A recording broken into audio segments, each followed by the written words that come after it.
Si vous entendez ma voix, est-ce que vous êtes emporté par la magie de la radio des ondes de l'ORTM? Il est 7 heures à Bamako. Célébrons la journée mondiale de la radio ensemble.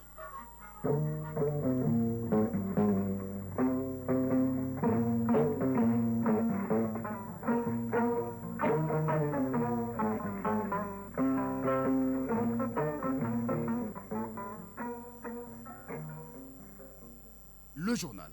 Moussa Papa Aïdara. On a 24 heures ce 13 février pour magnifier le rôle de la radio et rendre hommage aux seigneurs du micro à travers la journée mondiale de la radio, média fiable, rapide, le plus largement utilisé dans le monde. La radio qui pendant des siècles résiste face aux tempêtes des nouvelles technologies, voit ses mérites loués cette année dans la réalisation de ses objectifs internationaux en soutenant les populations lors des catastrophes climatiques. Selon la thématique de l'édition 2025, large fenêtre consacrée à la journée mondiale de la radio dans quelques minutes. Actualité sur le continent, la République démocratique du Congo a décidé de fermer son espace aérien à tous les avions civils et d'État enregistrés ou basés au Rwanda. Eh bien, ces derniers ont une interdiction formelle de survol et d'atterrissage sur le territoire de la République démocratique du Congo. Hors du continent, le président américain Donald Trump et le président russe Vladimir Poutine vont négocier sur l'Ukraine. Un cessez-le-feu possible rapidement selon Washington. Les deux présidents ont prévu de se rencontrer pour la première fois en Arabie Saoudite. L'actualité sportive reste dominée par le championnat national. Chez les dames, la 4e journée de première division du football féminin prend fin cet après-midi. En messieurs, la Fédération malienne de football harmonise son calendrier en jouant 2 rencontres en retard. Autre actualité également qui sera développée dans cette édition, au pôle national économique et financier, ce n'est plus un magistrat qui juge une affaire, désormais c'est plusieurs magistrats qui jugent au lieu d'un seul devant la chambre correctionnelle du dit pôle. Le principe de collégialité est effectif. On fera un tour dans le système judiciaire pour mieux comprendre. Mesdames, Messieurs, bonjour et bienvenue à cette édition. L-Educ informe et distrait. Il s'agit de la radio, cet outil à la voix magique qui sort de ses entrailles, des sons attentivement écoutés de l'autre côté par un auditeur. Cela s'appelle tout simplement la magie de la radio. Elle contribue à la diffusion d'informations factuelles, de voix d'auditeurs et d'émissions radiophoniques dédiées. À l'initiative de l'UNESCO, Journée mondiale de la radio se tient chaque année le 13 février en hommage au 13 février 1946, jour de création de la radio des Nations Unies. C'est ainsi donc que les États membres de l'UNESCO ont proclamé en 2011 et adopté par l'Assemblée générale des Nations Unies en 2012 en tant que journée mondiale de la radio. Eh bien, cette 14e édition met à l'honneur le thème radio et changement climatique. L'historique de cette journée dédiée à la radio avec Ousmane Dao. La proclamation de la Journée mondiale de la radio s'est faite sur la base d'un vaste processus de consultation mené par l'UNESCO à la suite d'une proposition de l'Espagne en 2011. L'Académie espagnole de la radio, chef de file du projet, a été soutenue dans sa proposition par diverses parties prenantes, y compris les principaux radiodiffuseurs internationaux, les syndicats et les associations de la radiodiffusion. Le 14 janvier 2013, l'Assemblée générale des Nations unies a officiellement approuvé, proclamé et adopté à son tour lors de sa 67e session une résolution proclamant officiellement le 13 février, Journée mondiale de la radio. Une journée pour mettre en relief la puissance de la radio comme plateforme pour l'éducation et la liberté d'expression ainsi que son rôle vital dans la réponse aux crises et aux catastrophes. La journée vise à encourager les décideurs à développer l'accès à l'information par le biais de la radio et à renforcer la mise en réseau et la coopération internationale entre radiodiffuseurs. Aujourd'hui, plus que jamais, la radio est devenue un outil puissant pour célébrer l'humanité dans toute sa diversité et constitue une plateforme pour le discours démocratique. Elle reste également l'un des médias les plus consommés, avec cette capacité unique de toucher un public large pour façonner l'expérience de la société dans sa diversité et être l'arène où toutes les voix peuvent s'exprimer et être entendues. Les stations de radio devraient desservir des communautés diverses, leur offrir une grande variété de programmes du point de vue de contenu, mais surtout être capables dans leur organisation et opération de rassembler afin de refléter la diversité de leur public pour le retour de la paix au Mali. Les antennes de radio sont pleinement mobilisées sur le changement climatique. Édition 2025 oblige. Mais il faut dire que la radio vient de loin, de l'analogique au numérique. Malgré l'influence des nouveaux médias tels que les réseaux sociaux, la radio tient encore grâce à la puissance de ses ondes. Conviction d'un journaliste à la retraite qui a traversé les époques de Radio Mali à ORTM, Mamadou Diallo, c'est de lui qu'il s'agit. Au téléphone avec notre reporter Soumaïla Berté, il assure que les nouvelles technologies de l'information et de la communication ont révolutionné la radio.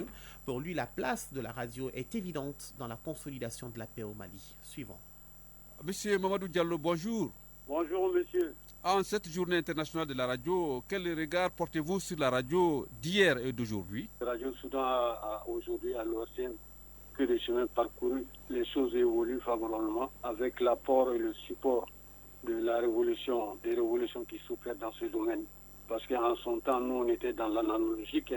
Je me rappelle bien nos anciens à l'époque qui disaient nous avons le pied dans le néolithique et la tête dans le thermonucléaire. Cela dessinait déjà l'évolution que pouvaient prendre les choses. Comment voyez-vous l'avenir de la radio face à la révolution technologique dans le domaine de l'information et de la communication, les TIC?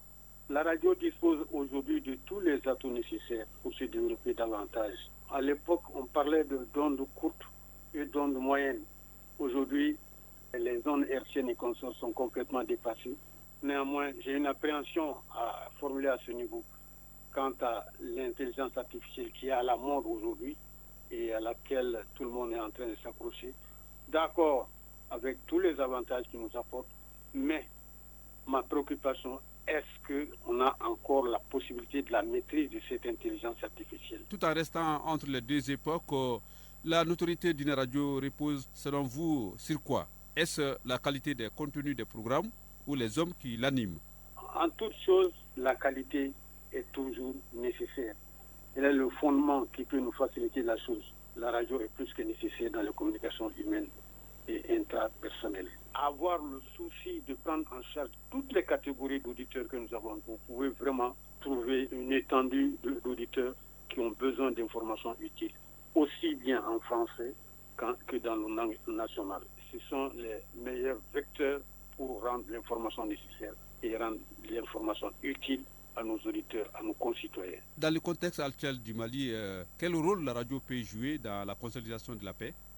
La place de la radio, elle est évidente, elle est plus qu'évidente, parce que je disais tantôt, la communication, elle est inhérente à l'homme humain. Et la radio est là pour la rendre à grande échelle, parce qu'au-delà de la cellule familiale, au-delà du quartier, au-delà de la ville, au-delà du pays, la voix du Mali peut être portée et entendue. Donc, c'est un avantage inestimable que nous avons entre les mains. Monsieur Mamadou Diallo, merci. Merci à vous aussi et bonne continuation. Courage. Merci beaucoup, Mamadou Diallo. Je rappelle qu'il est journaliste à la retraite et il s'exprimait au micro de Soumaïla Berti. Cette passion pour la radio, les journalistes, animateurs et techniciens la partagent avec des milliers d'auditeurs.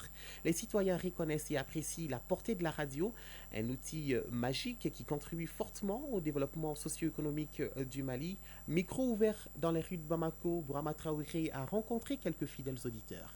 Je me nomme Ishaka Diallo, je suis enseignant. On peut dire que la radio est un moyen de communication, de sensibilisation, je dirais même d'instruction. C'est un moyen aussi d'éducation. Qui dit éducation aujourd'hui? Parce qu'aujourd'hui dans notre société, par exemple à travers les émissions culturelles, et puis encore les émissions aussi de la jeunesse. Surtout aujourd'hui avec la crise aujourd'hui vraiment donc, de notre pays. Je m'appelle Maïmouna Fomba. Écouter la radio permet d'être au courant de beaucoup de choses dans la vie. Il y a des émissions éducatives. J'apprécie beaucoup. La radio permet également d'avoir des solutions à certains problèmes. Moi, c'est Lassine Karambé. Pour moi, la radio a une très grande importance, surtout dans le domaine de l'information. La radio même, c'est un moyen de communication d'abord. Ça me sensibilise, m'informer. C'est à travers la radio. Tu es ici au Mali, tu es au courant de l'Achecto, de la France, de l'Europe, de l'Asie. C'est la radio qui nous informe sur toutes les actualités nationales en même temps qu'internationales. Moi, quand même, j'écoute la radio tous les jours et à tout moment pour m'informer. Je m'appelle Yacouba Diakité. La radio est très importante. À travers la radio, on est informé de tout ce qui se passe chez nous et ailleurs.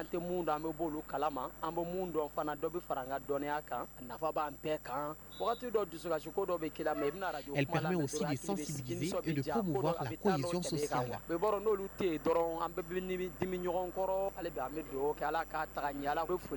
Nous prions pour les professionnels de la radio, que le Mali retrouve la paix. La radio, toujours la radio, un moyen de communication de masse qui, depuis ses premières heures, n'a cessé d'impressionner les Maliens. Eh bien, la chose a même tourné à la fascination quand la radio s'est retrouvée au centre des œuvres de certains artistes. Une manière pour ces derniers de rendre hommage aux hommes et femmes qui ont choisi de travailler à la radio. Il s'agit également pour ces artistes de magnifier la radio compte tenu de l'importance de son rôle dans la société. Seydou Fomba.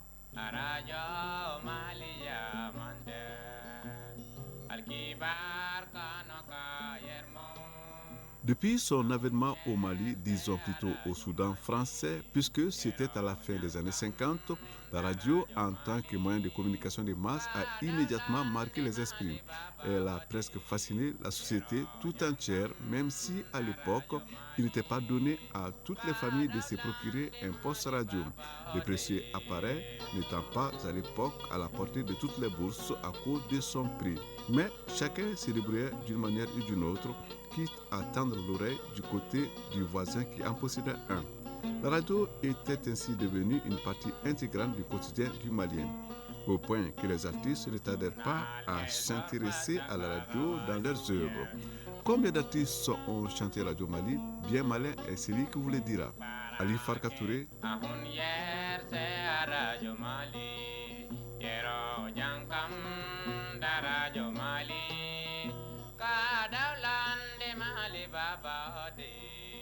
Las Maravillas du Mali.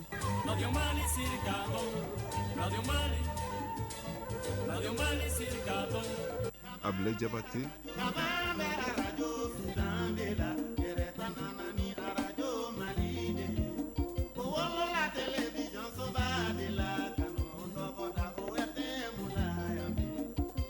Naini Diabaté.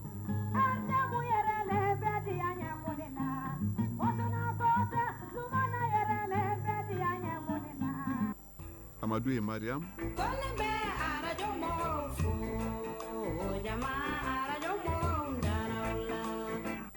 Pour ne citer que cela, vu l'importance de l'outil très précieux d'information, de sensibilisation et d'éducation qu'elle constitue, les artistes ont donc jugé nécessaire de magnifier la radio, et cela depuis ses premières heures.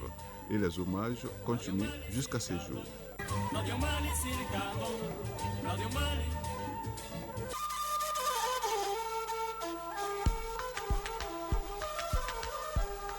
AES Actualité.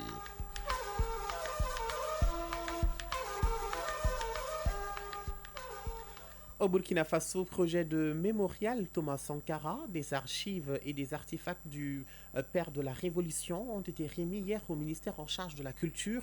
Le lot se compose de plus de 800 pièces en lien avec le capitaine Thomas Sankara. La remise de ces documents va contribuer à renforcer la mémoire historique du mémorial. Mamadi Ouedraogo de la radio du Burkina. Au total, 571 pièces de documents d'archives, 159 photos numériques, 110 photos analogiques et 5 statuettes en lien avec le père de la Révolution d'août 1983 ont été collectées par le Centre national des archives. Son directeur général, Jean-Bertin Kambouli. Cette collecte des archives et des artefacts fait suite à l'esprit des plus hautes autorités du pays à créer le musée au nom du président Thomas Sankara afin d'y immortaliser ses faits et hauts faits. Ces documents archivés ont été remis au ministère en charge de la culture par le conseiller spécial du président du Faso.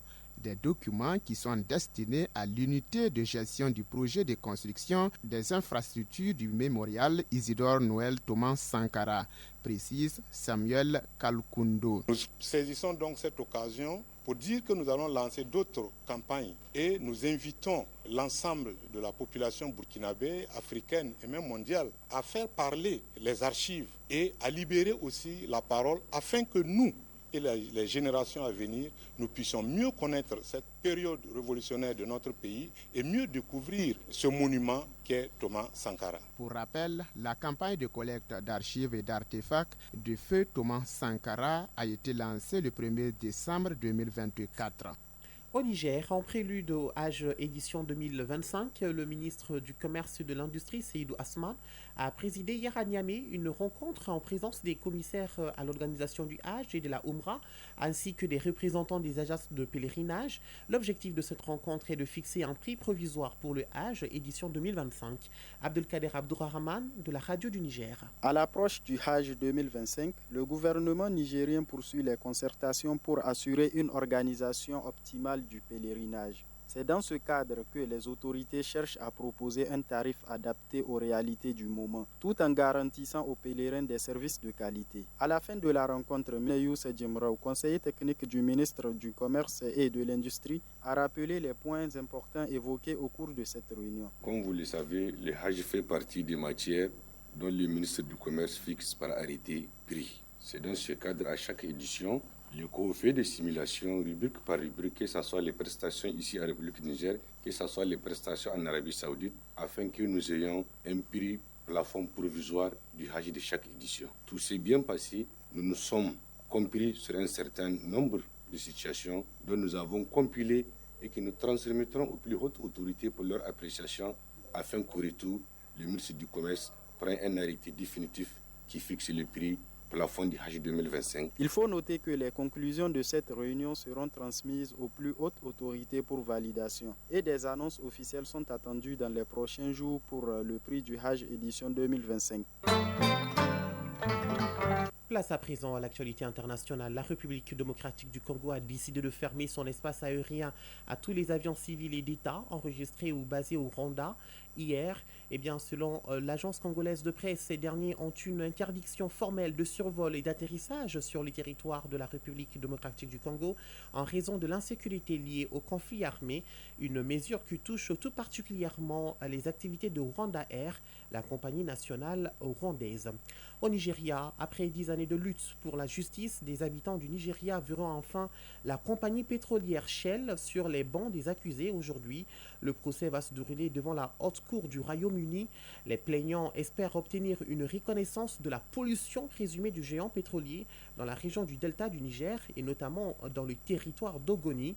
Une pollution qui a causé des dégâts immenses sur l'environnement local, privant des milliers de personnes d'un accès à l'eau potable, souligne bien sûr l'ONG Amnesty International qui soutient les plaignants.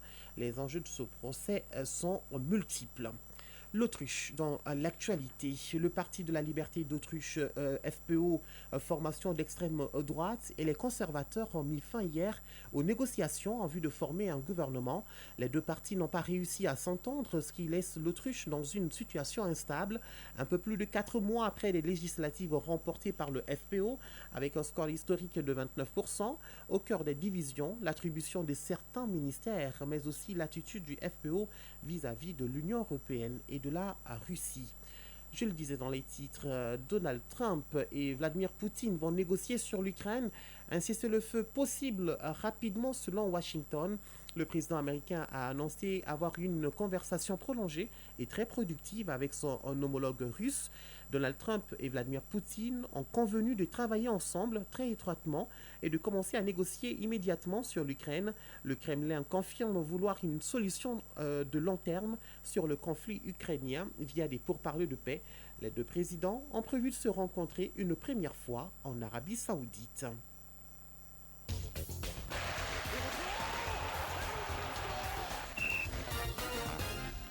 Ce jingle annonce la page des sports. Les matchs de barrage de la Ligue des champions d'Europe phase aller se sont poursuivis hier. Sur le plan local, l'actualité reste dominée par le championnat national. Chez les dames, la 4e journée du championnat national de première division du football féminin prend fin cet après-midi. En messieurs, la Fédération malienne de football harmonise son calendrier en jouant 2 matchs en retard. On voit tout cela avec Abdelkarim Kaba. La Fédération malienne de football harmonise son calendrier en jouant des rencontres en retard. 2 matchs ont été joués au stade Mamadou Konaté hier. Au compte de la 4e journée, le stade malien de Bamako gagne par 2-0 face aux Toiles du Mandi. Pour la 5e journée en retard, le Djoliba AC et le Binga FC ont fait match nul, 0 partout. Sur les 12 journées disputées en championnat national de Ligue 1 professionnelle, le stade malien de Bamako et le Djoliba AC ont déjà disputé 8 matchs et il reste encore 4 rencontres en retard. Chez les dames, la 4e journée du championnat national de première division de football féminin prend fin cet après-midi avec les rencontres Super Lyon Dame de la Teria AC de 100 et Isfas Centre UFC. Déjà hier, 4 rencontres ont été disputées à l'ouverture. À Sikasso, sur le terrain municipal de la localité, AS Momo a perdu devant les Amazones de la commune 5, 1-2. Sur le terrain de l'ASRL de Bamako, AS Entente de Serakoro Meguetana a battu l'AS Toudouba de Mopti par 2-0. Sur le terrain de Djelibougou, l'AS Mandé de la commune 4 s'est imposé 3-1 contre l'AS Police. À Kaye, au stade Ablaye Makolo Sissoko, les Tigresses de Kaye et l'ASRL de Bamako ont fait match nul, 0 partout. On termine par la Ligue des Champions.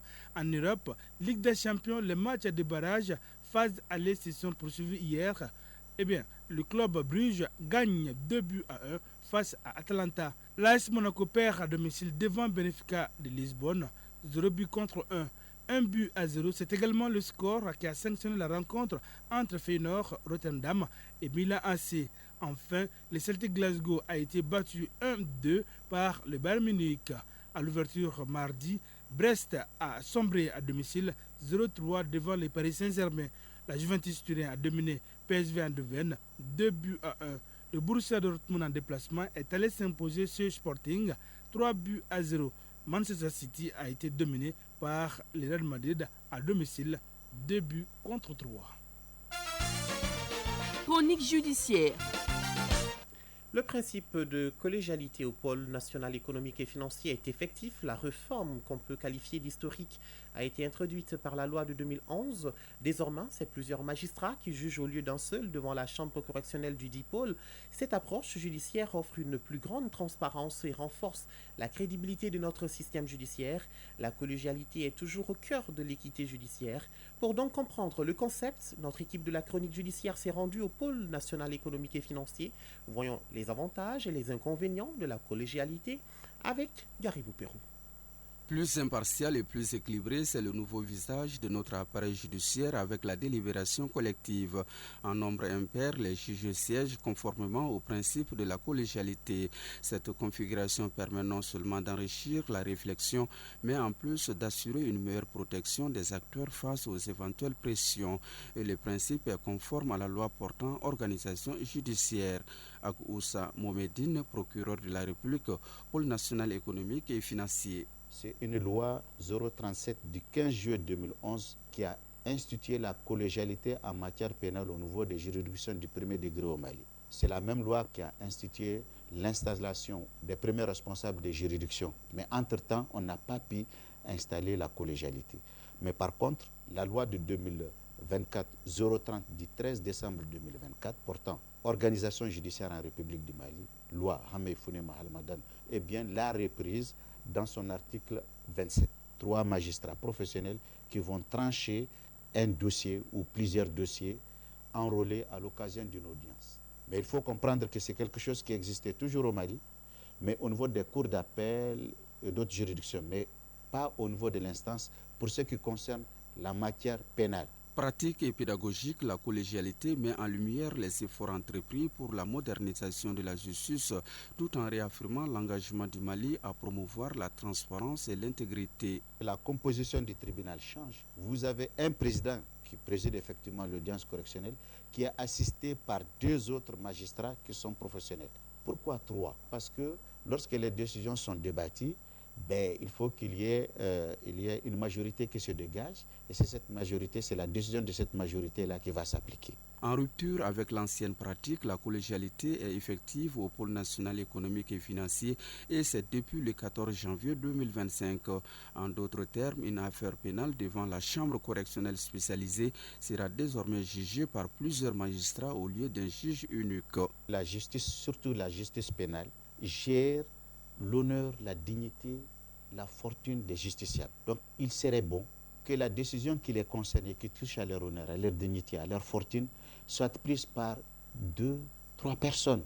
Un autre avantage, par exemple, elle permettrait à un cadet d'apprendre auprès de ses aînés, parce qu'en délibération, c'est des questions techniques de droit qui sont débattues, par exemple. La collégialité présente les avantages. Toutefois, le procureur de la République ne perd pas de vue les inconvénients du système de la collégialité. Si, par exemple, 3 magistrats montent en audience, ils ont débattu les affaires, ils ont mis les affaires en délibéré, et qu'au moment des délibérations, par exemple, l'un d'entre eux, pour une raison ou pour une autre, est absent.